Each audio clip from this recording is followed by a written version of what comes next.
Hi everyone. My name is Shy-lee. My wonderful co-host, her name is Raksha, and this is Two Conscious Girls. Welcome to episode 2 of our podcast. Today we're going to be talking about mindfulness in the workplace and spirituality in the workplace.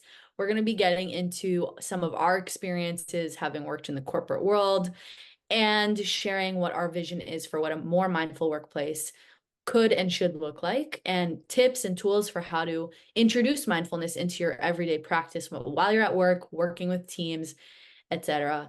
So yeah, let's get into it, Raksha. How are you doing? How are you doing today? I'm doing great. I've been waiting to talk about this topic for a long time, and it's a topic that's very close to my heart because I've spent a lot of time in the corporate world, and there were just like so many changes that happened once I started practicing mindfulness, and it was mind blowing. Like, oh my God, the answers are right in front of my is right in front of my eyes, and I didn't see it until now, kind of feeling. And I'm excited to talk about it. Yeah. Same. Oh my God. Okay, so I feel like in the last episode we introduced ourselves in a way that kind of shared how we got to know each other, but I feel like it would be helpful to revisit that story because we did meet in the workplace and it was at a really important time, I think. Not just in our careers, but also in the world. And the experience we had was so impactful, I think, on our perspective on what mindfulness in the workplace could look like because it was such an incredible project and experience. So, yeah, do you want to tell that story, Raksha? Yeah. So Shaili and I met like 3, 4 years ago. I had just joined this company. So it's a bank. Like we both worked at a bank, and we were developing tools for internal employees who were mainly engineers. And that's where I met Shaili. She was a product manager, and I was a UX designer. And I just enjoyed working with her. And we went through a lot of like we observed a lot in our environment, which feels like which feels empowering, which feels like we've there are so many ways in which we can contribute and like make it a more heart-centered place. And it's like so we were just doing the project casually and like just doing our day-to-day job, and then many years later we reconnected and started doing all of these retrospection, and like that's kind of what led us to starting even this podcast. And like we had just had so much to share about what being mindful in a workplace environment will look like, and how it might actually just help us have better well-being and like change the complete environment in your workplace.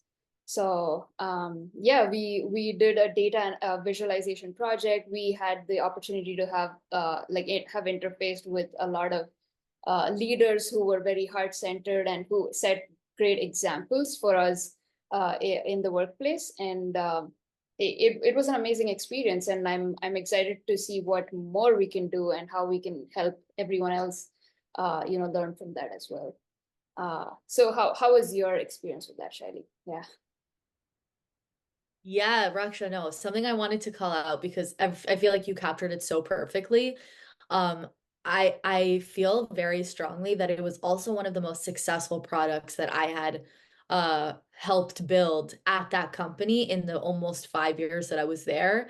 And I think a huge part of it was because of this approach to mindfulness and open-hearted creativity and teamwork. And that says a lot. I think that maybe there is this mentality that bringing a more mindful approach to the way we move through our workday might actually slow us down or sacrifice on output or the quality of a product. But I think it's the exact opposite. I think that while it does enable us to slow down, it also enables us to be more in alignment with what the actual needs are of the people you're working with and yourself, and connect with creativity in a way that is kind of connecting to the problem that you're trying to solve in a way that will lead to a really awesome outcome. So I just feel like that was definitely true for what we worked on, and it was like so well received, and like a version of that product, I think, like, or like a version of that product that we served also like won awards. Like it was like Yeah, a big deal. Like it was also a product that was serving teams in the entire bank. So like over 250,000 people. It was a big deal and a lot of people were hungry for it. And so the fact that we were able to create something so cool in this way and was so successful and well received, it just speaks volumes. It speaks volumes. totally.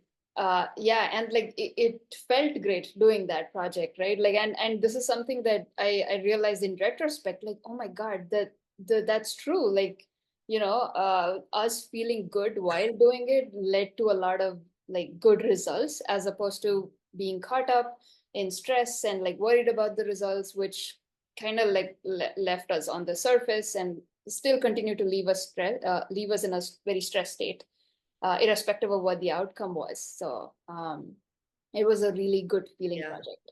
And yeah, Yeah. Oh my God. I completely agree. In the like almost 5 years that I was there, it was like I had two experiences that I would call like my favorite experiences.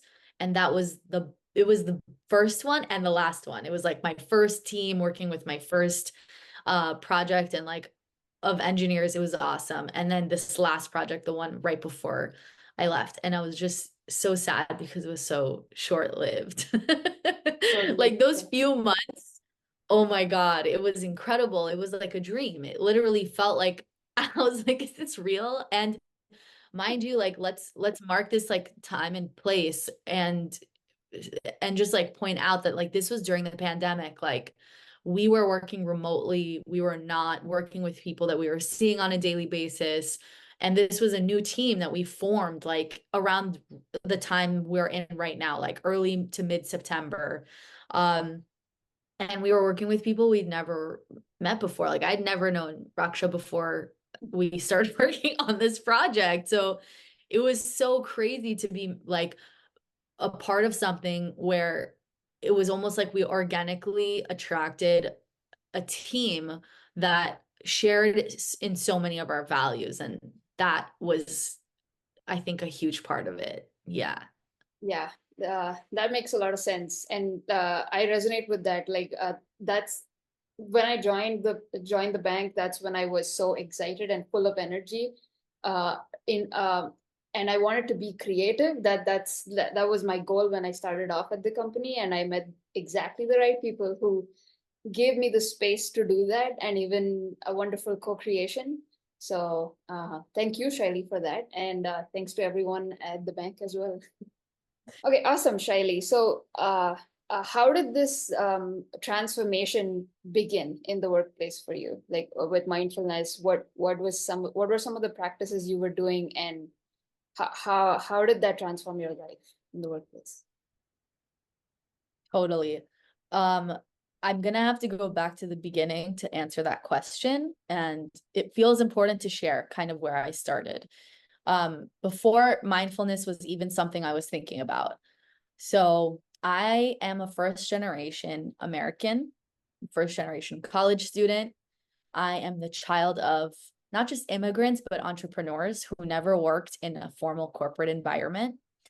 And I'm the eldest of three children. And so when I was in college, I was seeking internship experiences because that's what college students do.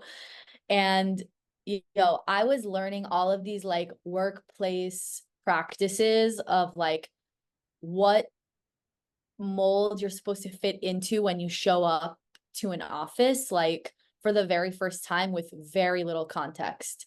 And I had worked since the age I was 15. I was tutoring kids for a really long time. I worked at Kumon Learning Center teaching kids how to do math after I was at Kumon like my whole life, basically. And I worked many different jobs that actually allowed me to be exactly myself. And actually, I'm noticing now, like, celebrated exactly my style of doing things because a lot of those jobs had to do with teaching. And so bringing a sort of supportive energy in teaching, especially math, was really important and effective for the kids I was helping. So when I got to my first corporate environment, I almost felt like my spirit was washing away. I had to put on like a uniform of, not a real uniform, but a uniform of like, what does it look like to be taken seriously or respect the workplace? So like a nice button down shirt and slacks, like clothes that I didn't own, clothes that I had to go out of my way to buy. And my first internship was in an academic environment. It was like a research internship. And so, I mean, in most cases, academic environments at like prestigious universities where I was at are pretty rigid and old school and had a certain way of speaking, of doing things. And I noticed feeling really cramped and disconnected and almost like I didn't feel comfortable being myself in that space. And I felt really lucky to be able to bring my whole self to the classroom when I was in college. And like, I had really supportive professors who I'm still in touch with today. And it was weird to go into an environment where I couldn't be myself. And that really lasted throughout my entire career. I noticed that I had to code switch and leave my full self at the door more often than not. And we worked in a tech environment. And so in tech, it's not a secret. There are very few women, there are very few people of color, there are very few queer people, all identities I identify with. And there are not that many young people leading initiatives and wanting to drive and taking ownership of their work, which is something that I feel like comes very naturally to me. And I think to you too. And I came up against a lot of friction, and speaking my truth in a workplace environment had to take a totally different shape. So I noticed that as this was all happening, I became more and more depressed, more and more frustrated, more and more anxious. And my eating disorder actually correlated with those levels of stress and disconnect from my soul and myself. And so I remember getting to a point where I was just like, I can't do this anymore. And at that exact same point, it was 2020. And that's when I left my relationship too. And the pandemic was happening. And we were behind a screen. And it was, for me, the biggest relief ever to not have to go physically into a place that required me to not be myself. It was like this level of separation created some space and some protection. And I think that's where everything started to really shift, because I noticed that I had that space to experiment showing up a little bit more as myself, a little bit more as myself, or taking space whenever I needed it. I felt like I had the means to do that. So that's kind of where that was like the origin story. But as it relates to mindfulness, um, that's another chapter. That's another chapter. But I want to pause for a second, just like take a breath, because that was a lot. Yeah, and thanks for sharing that. Like you explained so clearly how good you were feeling when you were being creative and in your true self spirit, and but suddenly when you have to wear a uniform or like fit into a box that someone else has created, it was like you were not feeling your true self anymore. And yeah, that's so like that's well, that's true for a lot of us. Like ever since we've been in school, like it's just that summer holiday period that feels so great, and then suddenly you gotta fit yourself into a box. So I totally resonate with that. Yeah. I really appreciate how you made this comparison, because it just made me realize something. So bringing it back to the team that we met each other on, Mhm. there was enough space emotionally, spiritually, physically on that team for every single person to show up exactly as themselves and be celebrated in that we wanted to be a part of the collective and associate with this common goal and be a part of something that we all related to. There was nothing that required us to abandon ourselves because we got to celebrate the things we all felt we had in common in addition to ourselves, and that we were doing that for each other. And I think that's very important in this. Like, maybe we can be a little bit more specific about that, because I'm just like, I'm talking very high level about what that means and looks like in practice. Mm-hmm. But it's almost like I don't want to demonize the collective or like a team setting, because I actually think that something you and I have been talking about even recently is like, we've been at this, working at these different projects and trying to create something on our own individually for quite a long time. And it's now when we're joining forces Yeah. that we're actually able to bring something really special to life. So it's not about abandoning the collective. It's not about abandoning working with other people. It's actually about figuring out how to honor both, because that's when the magic is able to happen, right? Right. Yeah, exactly. Yeah, it's oneness is where you're going at, right?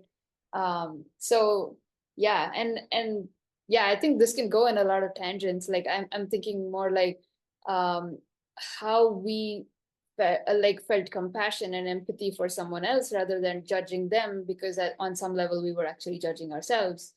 And once we Cool. start doing that, we can see other people for who they truly are. So yeah.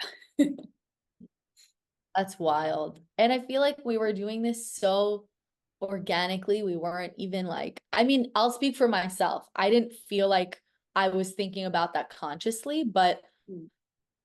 I remembered feeling a lot more tolerance for every sort of expression as long as there was mutual respect, and not taking the same maybe quips or ways of conversation that I was used to from people who were of a certain identity, who often did oppress me or put me down in that setting. And I was able to embrace more people and more identities and more expressions of self, because I recognized that, yeah, like, this could just be a way of speaking. This could just be a way of expression, and it's still rooted in respect. It is still rooted in mutual connection in some way. Like, it's kind of just like, how do we find a way to communicate in a way that allows us all to come to a shared understanding of what we're accomplishing? And also creating space for everybody to share their opinions without focusing on being right, but focusing on trying to come up with the best solution that best represents us and also best solves the problem. And I Right, feel right. like that's what our team is doing. And it wasn't just us. It wasn't just like myself, Raksha, and like two other product managers. We were working with a lot of different people. Yeah. Yeah, you're right, Shy-lee. Like, at least I didn't know that consciously as well. When I joined, I was just excited, just powering through, and there were a lot of challenges for sure. But then I later realized how like heart-centered that energy was, how empowering it was, and how like I was given I was trusted basically. So this manager, she trusted me that I will do my job well rather than micromanaging me and to get work done like I was a machine. Like that wasn't the case. It was like she trusted me, and that's that I did receive the space to be a leader in of course the boundaries that were there. But I did feel like I was like it was expansive. I was learning. I was creating. I was enjoying that process Yeah. as well. Yeah. Raksha. Raksha. You don't even know, girl. Like, so Raksha and I shared the same manager during this time. And because Raksha was the UX designer on the project, um,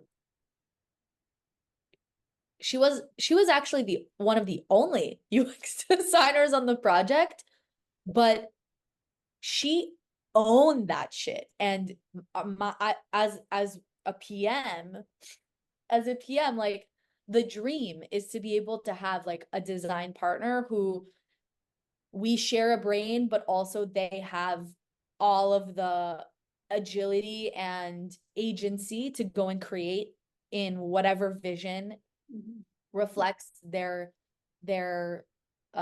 their vision, but also the collective vision. And every time Raksha would go and create something and she'd come back and show it to us, bro, it was just being fucking brilliant. And then our manager and I, even whether Raksha was there or not, would be like, damn, Raksha's freaking amazing. Damn, Raksha, she goes off, she comes back, she shows us freaking Picasso. It was insane. Like that, it was trust, right? But it was also like recognition of your talent and giving your talent space to flourish For and sure. Yeah. trust that, and like you're so right. Like our manager did do a good job of being like, I know what each person is good at. Let me enable them to take ownership of that within the context of the project and really run with it and see what happens and coach us through the process and always just like be there to support us as it was coming to life. But damn, Raksha, you killed it. You killed it. But thanks, Shailey.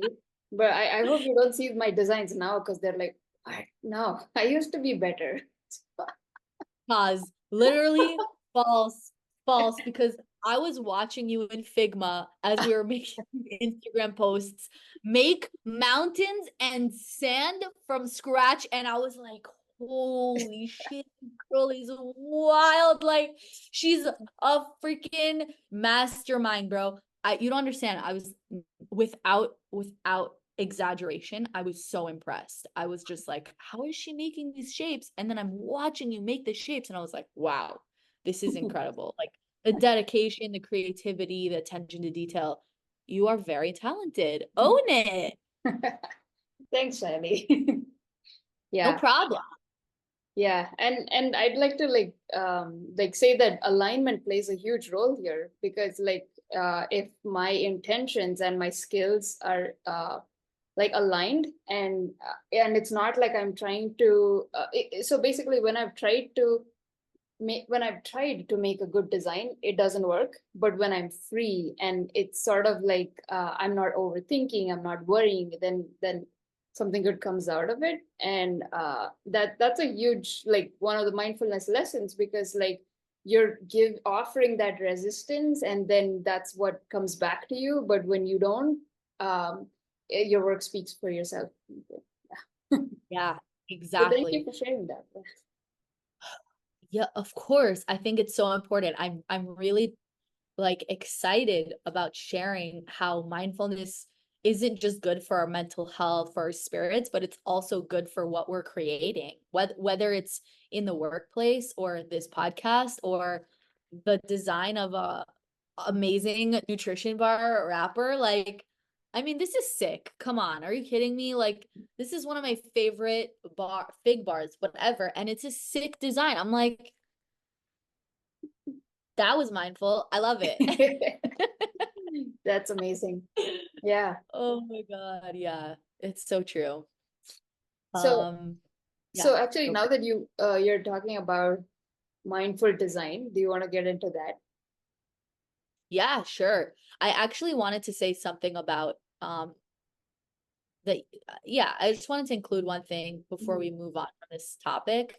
Um, or maybe it is a new topic. So, Raksha, I want to tell you that the timing of this team, and you were just talking about alignment, is really important as it relates to even my own timing because I had been in recovery and like therapy for almost 2 years by the time that I joined this team. Mhm. And I think it made a massive difference in being able to be mindful because that's where I was learning how to be mindful to begin with. And so Mm. I also just think it's so cool that in terms of timing, we were all ready for different reasons. And I feel like just so, like super grateful in being able to notice that I was ready for that experience because I'd been doing the work internally for almost 2 years and developed these tools to be able to show up authentically, openly, understand how to connect with others. And that really affected my work. It really affected my ability to work in partnership with other people and co-create. So just thought I would call that out. Yeah, yeah. And sorry, like that was where we started, right? So like please go ahead and like like how did that mindfulness result in the transformation? I feel like, okay, mindfulness in the workplace for me was not conscious at first. It was something that I learned to be conscious of afterwards. But I think I realized one of my main triggers of recognizing that something was off, besides leaving my full self at the door, was realizing that the leadership that I was looking up to and dependent on in terms of direction, setting values, mission, ways of working, it was really off. It was very disconnected. Every interaction I would have with a senior leader or a manager who was doing was doing work or was asking me to do work from a place that did not benefit the collective or did not elicit openness for different options or opportunities to be creative in terms of coming up with a solution or even talking about the problem. For some leaders, talking about the problem was not acceptable. It was like we needed to maintain the status quo as much as possible. And so even if we were alluding to a product not being the best fit for the problem that we're working on, that could create some sort of tension, disconnect, even for me in some cases being thrown off projects and being alienated from a team. So I think it's really important that we have part of this conversation talking about how leadership influences mindfulness and how to create, how we enter environments and who drives the creation of those environments that we're working in and how to navigate that. Because we were really lucky that we got to work with someone who was leading us, who reflected those values that we shared and created a space that was open enough for us to build something really cool. Okay. So from what you just mentioned, like in your experience, I feel like there are two perspectives that are coming to light. One is the self, and one is the collective. So self is like you saw that something was not working out for you, or like you saw that you were getting triggered, and this you felt called to break out of the matrix in some way and see that this is what they're doing is not right, and this is a part of the collective belief, but I don't want to give into it anymore. That's like the self part that I'm seeing. And with the collective is when you spoke about leadership. So how do you how can mindfulness help in like for the entire team versus for yourself?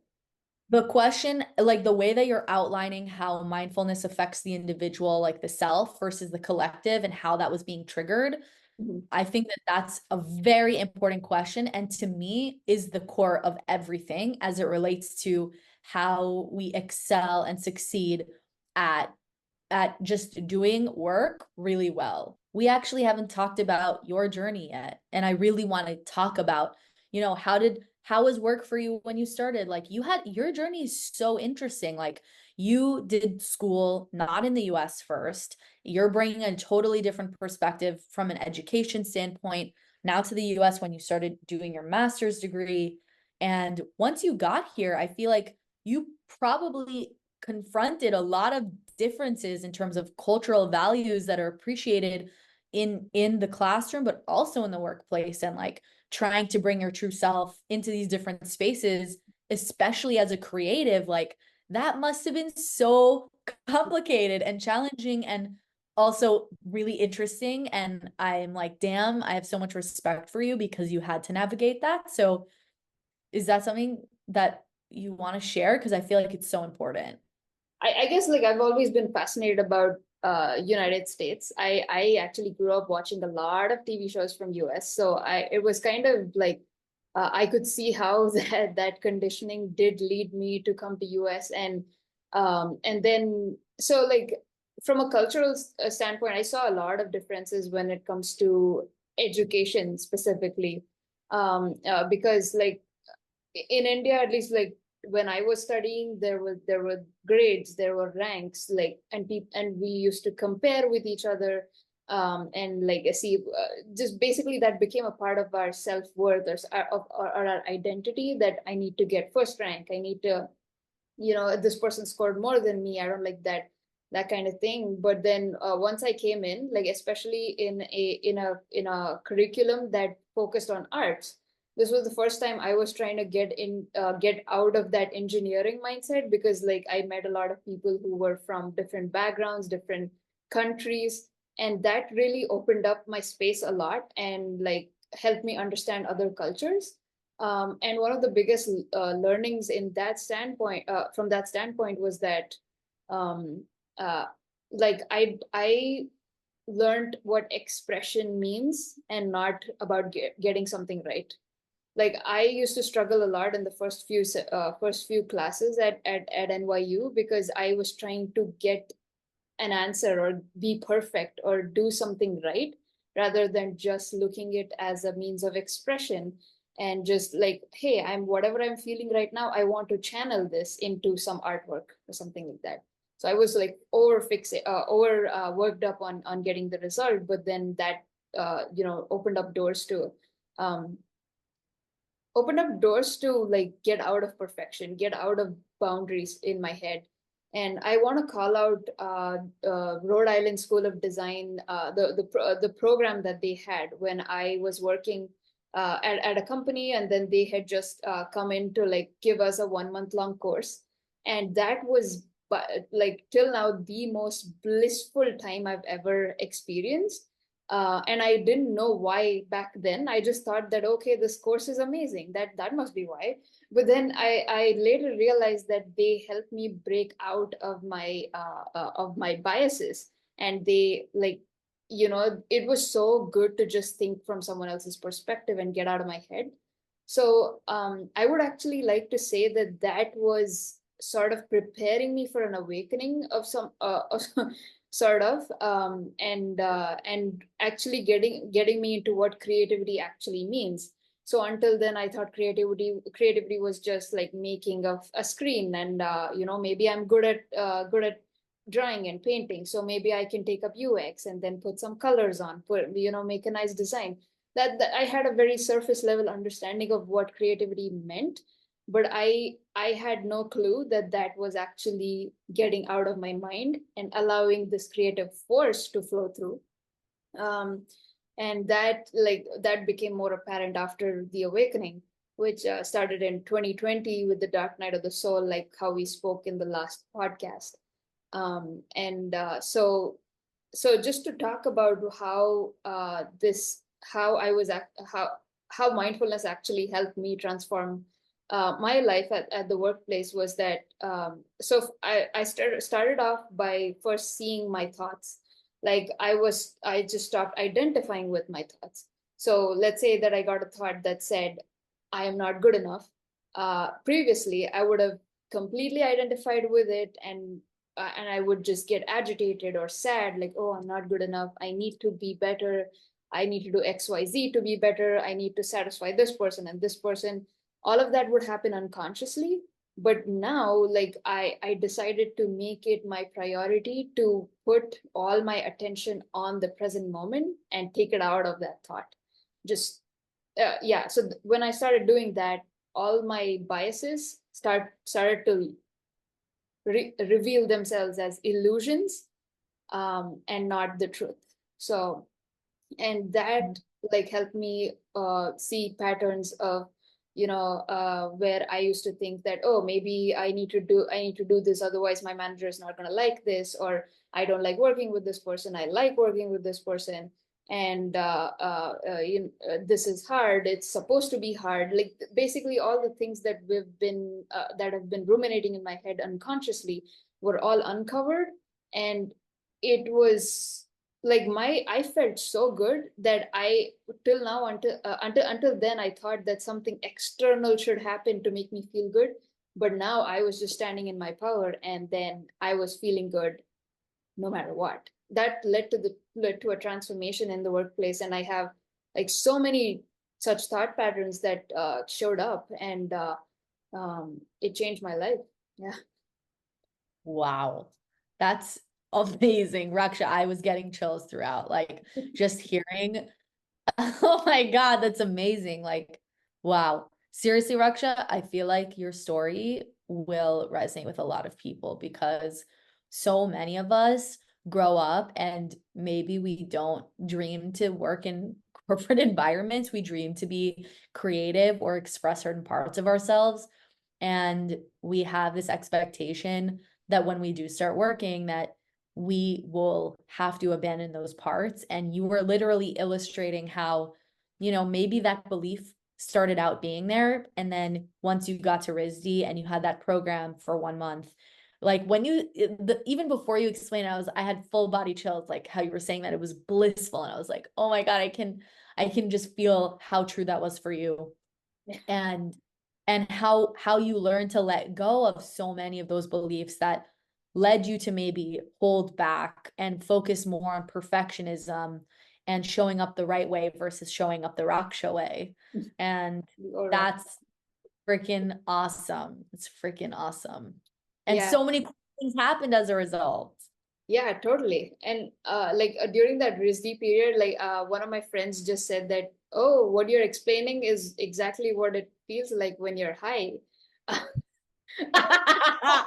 I'm like, what? So Yo. basically, I can do this without any substance. And Yo, that's as true. you Yeah. talking, I was literally, I was feeling that. I was like, what is the high of being in alignment? Like that is, it's unmatched. There's nothing like it. Like even being high, there's nothing like it. I want to ask you a question, Raksha. So we've been talking a lot about creativity, and I think that's really interesting. I think like my brother who works in finance might not describe his work as creative.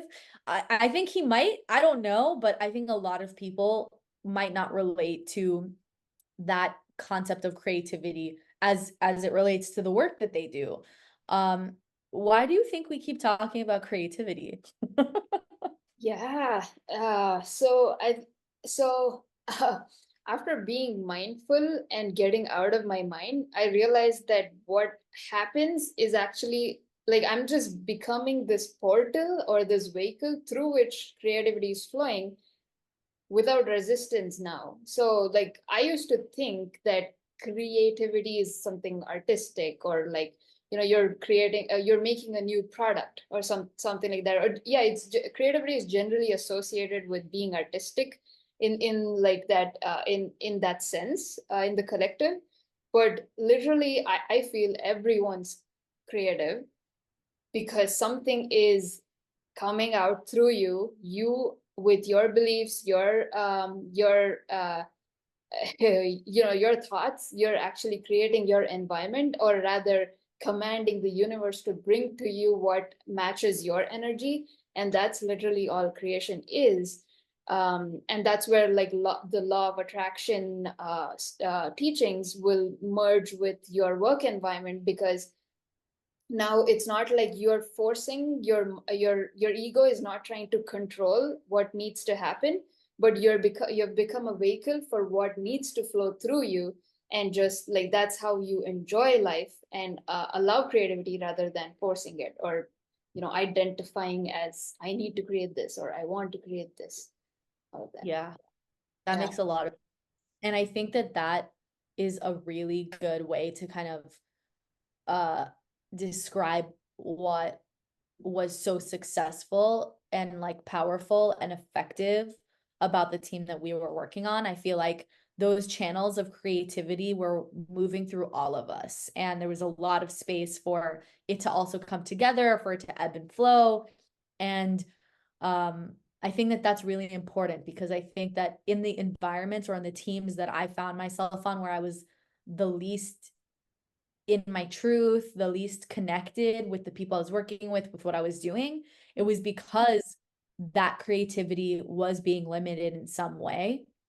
And I remember as soon as I uh, left the bank, I started spending a lot of time trying to learn about creativity because I started to understand that I studied math and statistics, and I went to an engineering school, and I even like did more math stuff for for grad school. Like I spent a lot of time in very technical spaces that did not talk about creativity. And it was almost like as I spent more and more time with people who were oriented around creativity as a part of their process, I really resonated with them. Like I feel like that's why I was able to connect really well with you and with our manager, because she also relied a lot on creativity and valued it a lot.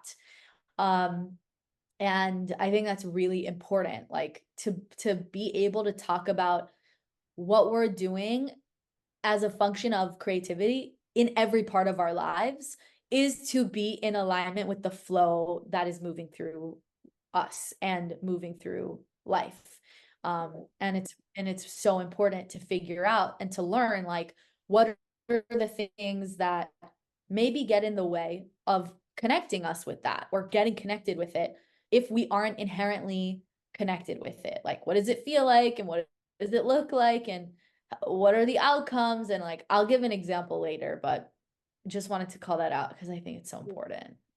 Yeah, definitely. And I think you bring up a good point, because the whole like work here lies in where figuring out when you're not in alignment, rather than like forcing like for so basically there were periods when you were super creative, and then there were periods when you were not, and that gave you that contrast that you needed for growth, and to figure out how exactly, who exactly am I?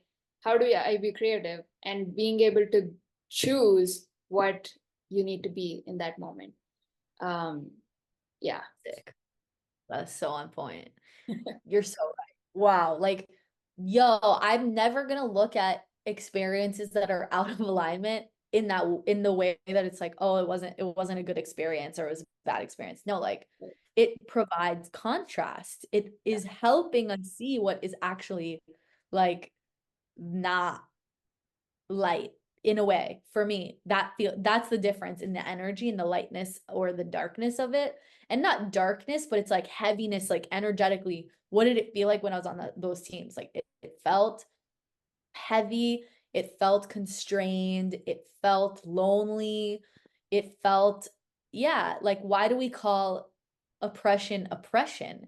What are we oppressing? We're oppressing so much. And the physical, like, representation, like, if you just think about what does oppressing something even look like pushing something down, making, like, compressing, making something smaller.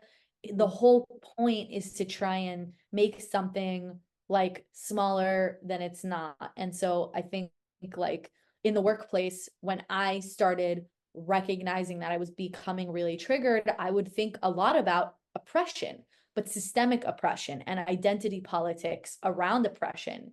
I was just like, oh, they're treating me this way because I'm a young woman of color and I'm the only young woman on my team.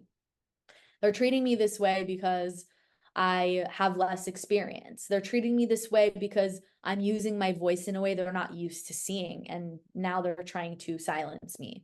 Like all of these examples, I was relating too closely, I think, to oppression, but it was also helping me understand, like, okay, what are the values, like the contrast? It was providing the contrast for what do I value, and not just in expression of self, but for me, when I'm working on a team where I feel high off alignment, it's because I feel like I'm working with the people I'm supposed to be working with, and we're all in alignment and we're all showing up as our true selves. Like that high, there's nothing like it. I'm like, that's crazy.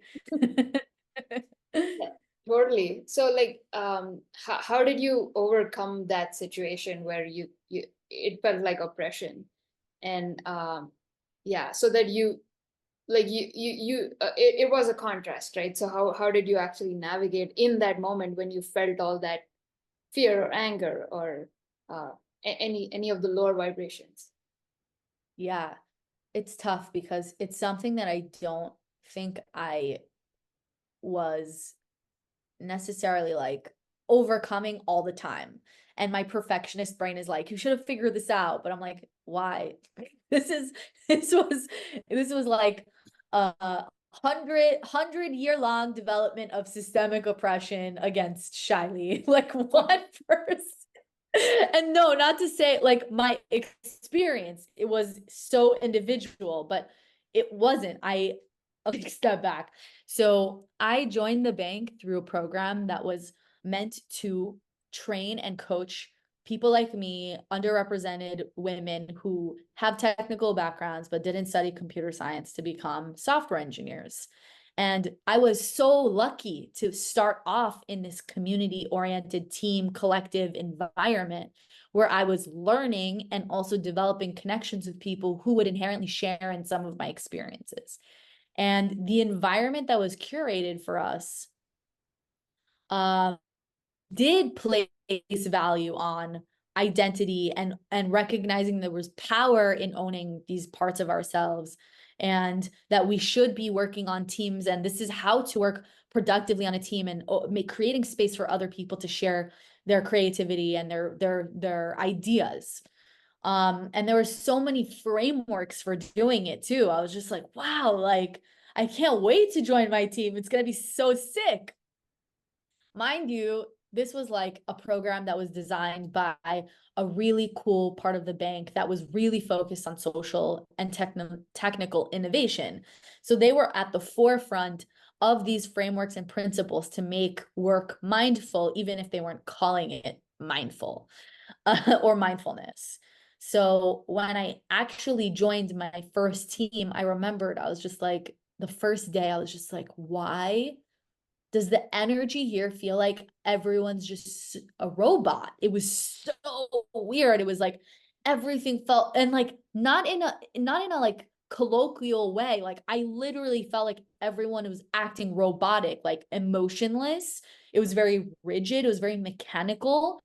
There was like a system and a clock and like there were certain cues where you're going to respond to things in a certain way and all these freaking acronyms and I was just like, are you guys people? Like what happened to you? I was just like, whoa, like, yo, it was crazy. Yeah. So so I came up against this a lot, like being one of the few, like, okay, let me just lay out the statistics, okay? Because it's not just me. This is a collective issue. There are fewer than 6% of women who get degrees in technology who are in the US, Black, Latin, Indigenous, and Asian. That number might be smaller now. Who knows? That was an accurate percentage and statistic in 2022. So I'll say that. And the reason why I know that is because I was really curious and interested in trying to understand this problem from a systemic perspective and point of view. I knew that I wasn't the only person facing this because I joined the bank with the group of other women who shared my identities who were facing similar issues, whether it was sexual or workplace harassment, whether it was just dealing with managers who were not supportive. It was like a wide range of different challenges. Okay. Um, and I realized that like this is a widespread issue and I felt really, really called to do something about it. Even if in my individual situation, all I could do is try to raise those issues to my manager the way that you're taught to do, talk to your manager if you have an issue with somebody on your team or something is going on. And I felt like every I felt like every time I came up against it, nobody believed me. Nobody believed me. And I was basically told that nothing could be done. And instead, I was labeled as the problem. And in one specific case where this happened, I joined a really cool team where I was going to be the only woman on the team, but that wasn't the reason why I joined. It was like cutting edge technology for the bank. And I had the skill set and I had been working towards developing that skill set for 2 years and I networked myself onto the team. Like it felt like a really cool next opportunity and I'd been able to get it for myself. I was really proud of myself. And within the first 3 weeks, somebody on my team yelled at me in front of my manager and was very aggressive towards me. And it started first on Skype. and I showed my manager and I was like, hey, look, like this person is talking to me in this way, doesn't want to work with me. What do I do? And they were like, I'm going to come to New York and I'm going to try and tease out this problem. And instead, it escalated the problem. And this person basically created this verbal altercation with me. And for the rest of the year, I was not placed on any projects with any teammates because I was the one that was labeled as the problem. And instead of my manager trying to take ownership of the issue and talk to this person, they actually rewarded that person by putting them on high profile projects and put me on the side. And when it came to promotion period, I will never forget because I tried not to cry so much. I had two managers. They told me that I wasn't going to get full marks, the highest marks, because I wasn't able to work with other people. And I could not believe, I could not believe what I was hearing. I could not believe that the people that had told me throughout the year that we're there for you, no matter what happens, let us know what you need. I would go to them, I would share with them what's going on. Instead, they punished me for using my voice. They put me on the side. They made sure that I wasn't going to cause other problems. Why? Because what we were working on was so important to them and also like perceived to the bank that I was a risk to their survival. And so when survival is in play or perceived survival is in play in a workplace environment, that is when values begin to disintegrate. And I don't view these people, these individuals, as people who are bad people. I don't think they're bad. I don't think that they don't care about me. I think that they had to think about the survival of this team and this product over what I was experiencing. And I'm not justifying it. I think it's so wrong. And it really messed me up for a long time. And thankfully, right before this all happened, I started a nonprofit to try and address this issue that I'm so proud of and accomplished so much with. Because that's who I am. Like I see a problem, I see something I'm excited about, I want to go create and uplift other people instead of what they decided to do, which was to choose fear over love, over alignment, over connection. They cared more about where they were overpowered or cared more or chose their fear. And that is what I mean when we talk about how leadership can affect the individual and the collective. Our team was never able to come together and create something that was successful because we had poor leadership. They had values that were more based off of fear than creativity and connection and love. And at the end of the day, like that team was disintegrated. Most people left the team within a year. It was not sustainable environment. It was almost like poisoned from the inside out way before I got there. And I just didn't know. So long story short, first of all, I feel amazing because I feel like I can't believe I got to tell that story. I'm so proud of myself and I'm so grateful to Raksha for holding space because that was crazy. Um, I never want anyone to have to experience that, but I know that it's happening everywhere. And it's so important. It's so important to be telling our stories because I saw your face. You were like literally in shock. I'm like, yeah, that shit is real. That happened. And I know of stories, I don't want to say worse than mine because everybody deals with stuff and nothing's worse or better. It's all just shit if it's shit. But what I'm trying to say here is that you never have to stay in a situation that is out of alignment just to try and prove to yourself or to another person that you're capable of it. That is the lesson that I walked away from it learning because I did stay in it longer than I was meant to. I could have easily went back to my last team or tried to find another situation. My last team and my last organization adored me. I could have went right back. Every day they would message me, when are you coming back? Come, we'll find another project for you, whatever. Like after 2 years on that team, they loved me. And that was the value add that I brought to that team. But anyway, you never have to stay in a situation longer than yeah, that then feels in alignment for you, especially when you're up against stuff that creates so much suffering. Like you're not meant to stay in a situation that is uncomfortable for longer than it is meant to. And like it's kind of recognizing like, oh, is this the right situation for me? I should have recognized. I didn't know. Also, I didn't know. Like I was so young. I was like 24 when this happened or something, maybe 23. I don't even know. And I saw my manager not handle this. And because I grew up in an abusive household, I saw abuse happening and treat it as okay. The most I could do was speak out against it. And I did do that. I did do that. But I was also taught that I had to stand by and let it continue because my survival was also at play. So I stayed and I tried to prove myself over and over and over. I'm good. I'm enough. I'm worthy. That is what was driving me to stay for so much longer instead of just going to an environment that already said, you're worthy, you're good, you're enough, you're awesome, you know? And luckily, that's where I was able to transition to, and meet you. You were the next team I worked on. Oh my God, Crazy. Shy-lee. Like that's an awesome story. I didn't know about that. And thank you so much for sharing that. And like I just want to call out, like, first of all, Shy-lee did an amazing job with the with her nonprofit.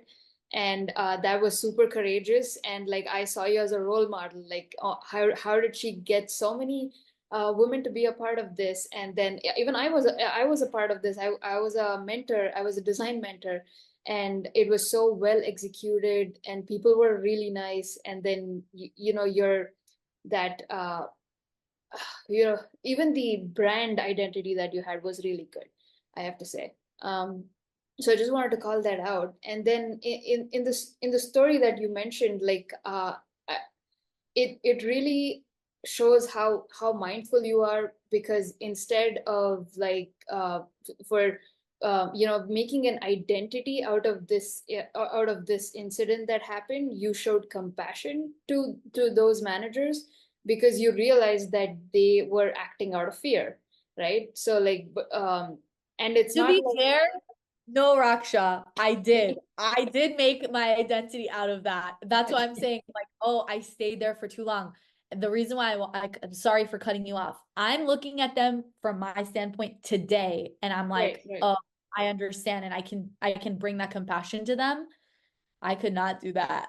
No, As a 20 absolutely. Yeah, I yeah. couldn't. I couldn't do Yeah, no, it. that's what I mean. Like you're doing it even now. Like it's no longer your identity now. Like you let it go at some point. And because let's say that you still made that your identity, you would continue to meet such people because it energizes your identity. And that's the whole point of letting go, and of course taking all the necessary actions that you did take about speaking up and then leaving that place. And thank you so much for sharing that. Like even about the household environment that you said, like I think a lot of us are conditioned to have an attachment to suffering. Like if you are not suffering, then that you're doing something wrong. Like life is supposed to be supposed to be like you have to suffer. And I don't think that's true at all. And I'm glad we're stepping out of it and Yeah. stepping into joy, because like that's the life we want to create, not the life of suffering. And just try it out once and realize that you don't actually have to suffer. So Thanks so much, Raksha. I really appreciate it. so like I want to call out one example that was from my workplace, which was such a direct outcome or a byproduct of being mindful that blew my mind. So there was this team, I was in the product management team, and then we were working with another engineering team. And there was a specific person in that team who was the engineering lead, and so he didn't show up as really excited or motivated or interested in the project that we were very excited about, and it actually needed a lot of creative power from the engineering side rather than either the designer or the PMs. But we were expecting this out of this person, and it just never came up. So in an unconscious state, the like reaction for that incident or like circumstance would be to verbally say something to this person and say, oh, we need this in a week, or like can you please work on this, can you please do that, can you just ask around, or like something that would nudge them to to get the job done, rather than holding the space for them to be their true self to get it done.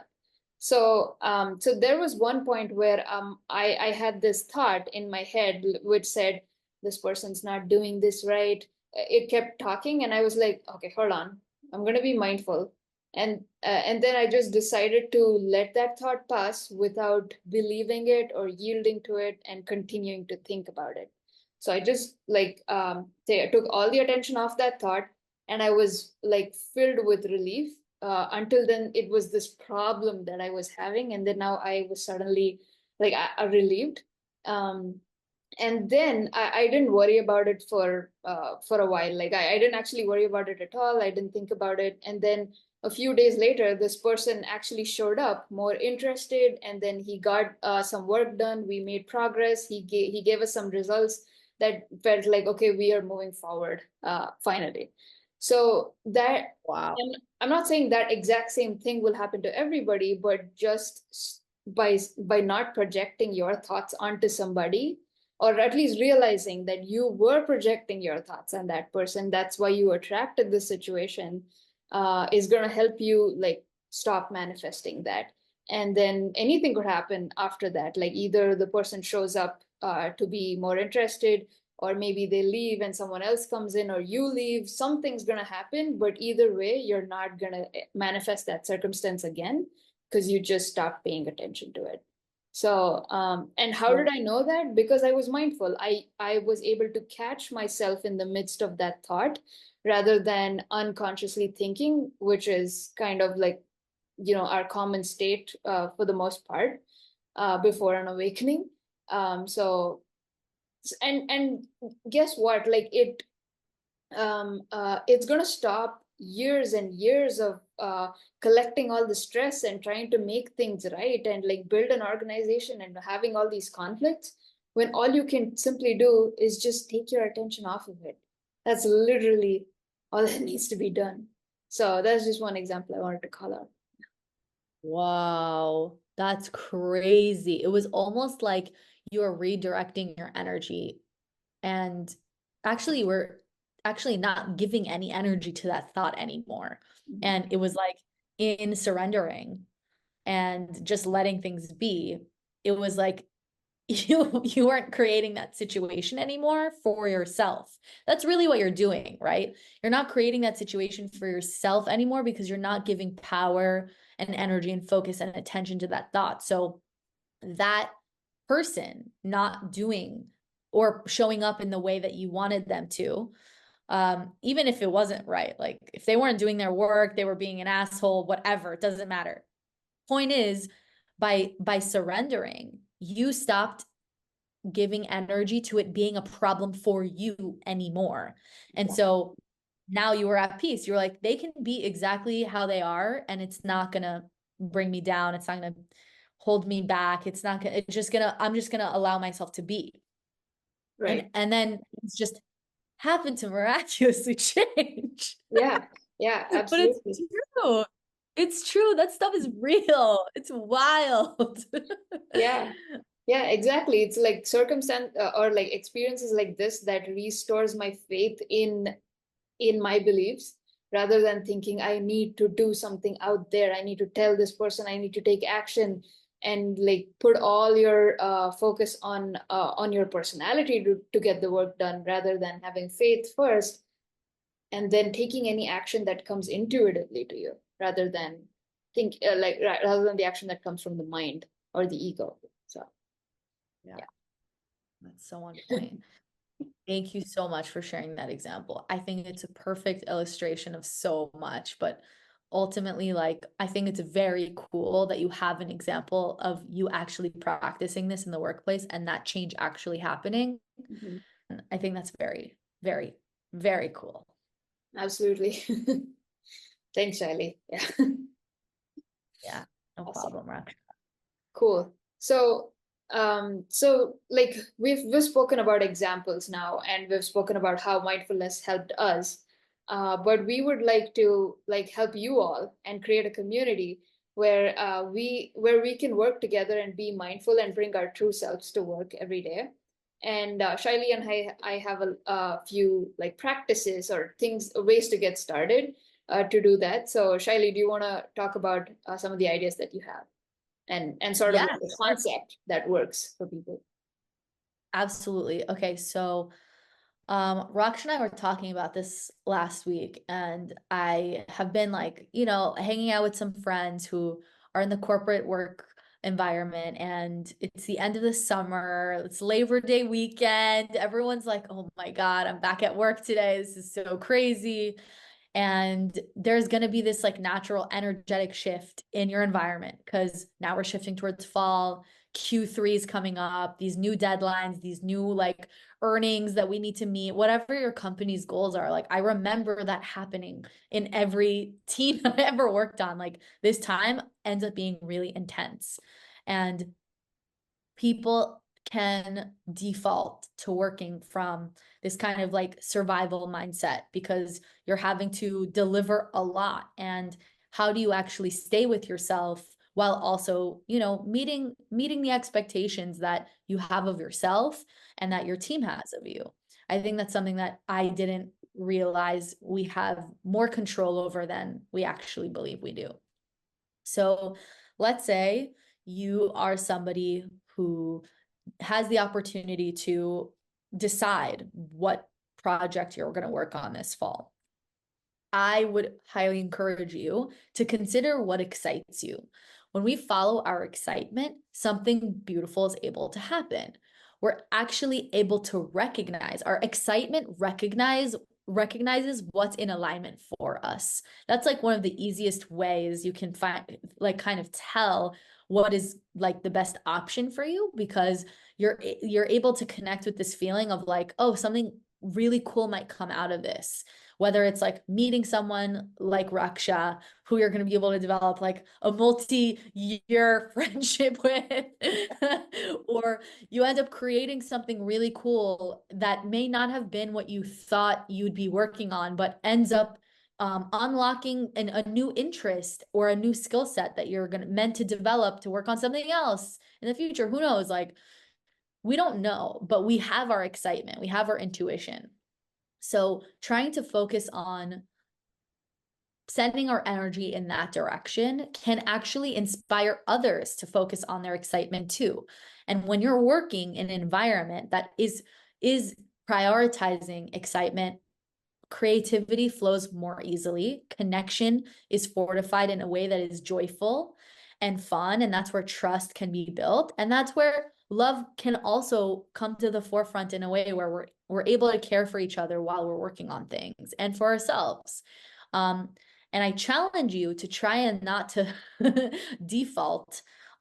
This is something I did, and like, I'm just going to bring it back to the story that I was sharing earlier about this team with these managers who were operating from a place of fear. I chose that team to work on that project. Although I was really proud of myself, I chose to work on that team from a place of like needing to prove something. And that team was working on the cutting edge of technology and whatever. And instead of focusing on what was working really well for me, I was focusing more on like what looked good on paper instead of really investigating like, is this a project that excites me? Are these the people that I'm going to feel excited to work with on a daily basis? Like, I wasn't asking the right questions. And maybe right is not the right way to explain it, but I wasn't asking the questions I would be asking myself today, thinking about what's going to bring forward like the best experience for me. So that following excitement I think is one of the best ways to be mindful in the workplace. If you're trying to look for a way to just like start with reflecting on your energy and like figuring out how to try something new. Yeah. What do you think, Raksha? Yeah, I completely second that. And I have been like following my excitement more than ever, like recently. I've listened to Bashar many times where he says that follow your excitement to whatever extent you can until you cannot go any further, and then do what else is exciting next. So excitement is the way your soul like gives you that signal, hey, this is for you, this is what I want to experience through this person that you are.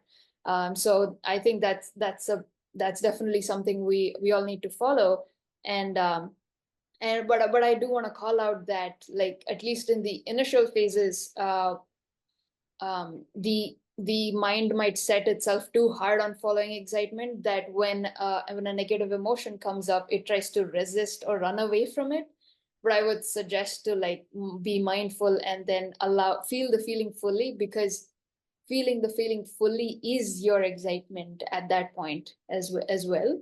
And then like you'll have more, you would have made space for some more exciting things to come up, and you can follow that, but just don't resist the any other feeling that might come up. Is what I would like to add.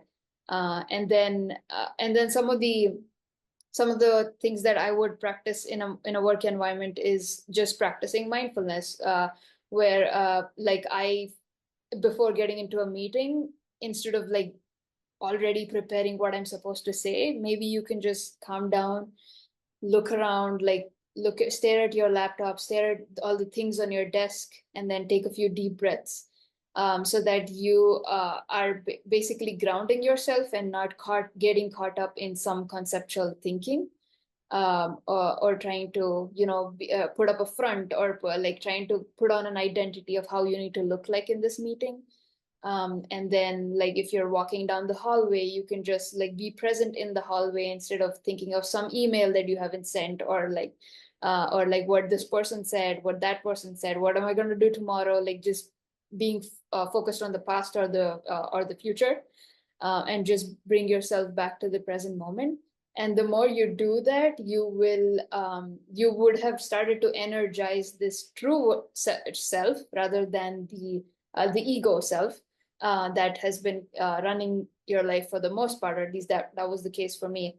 Um, and being able to identify thought patterns, because that is what is going to help you release all the things that you no longer wish to be, and that's how you create the job that you want, as well. So and in addition to like feeling good and being yourself all the time. So that's what I'd like to say for now. Yeah. Yo, awesome. I like that you gave a lot of tactical like strategies and techniques that you can do in honestly like a couple of minutes. Like it's not something that you have to think so much about. It's just like take 5 minutes, take 2 minutes to Yeah, just see yourself, like come back to yourself for for yourself. That's awesome. You can do that. You should do that.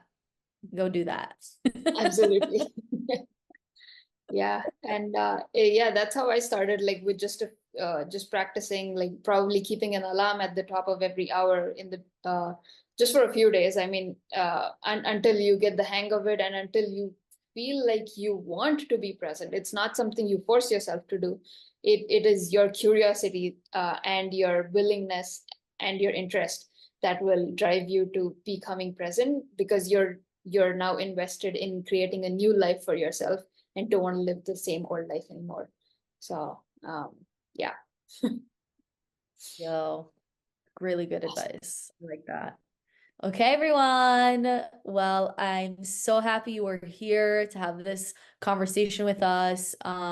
If you're working, tell us what feels mindful versus not in the comments, because I want to know. I want to know what you're dealing with right now in 2024. Raksha wants to know.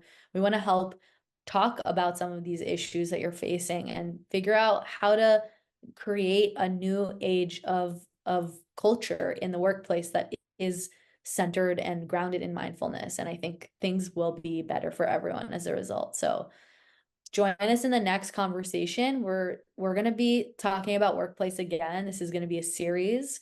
We're also going to be talking about other stuff like embodiment and mental health and relationships. We have so many things we want to talk about, creativity, like it's going to be great. So excited to see Yeah. you here next time. Yep. Thanks, everyone. Looking forward to see you in the comment section and in the next podcast.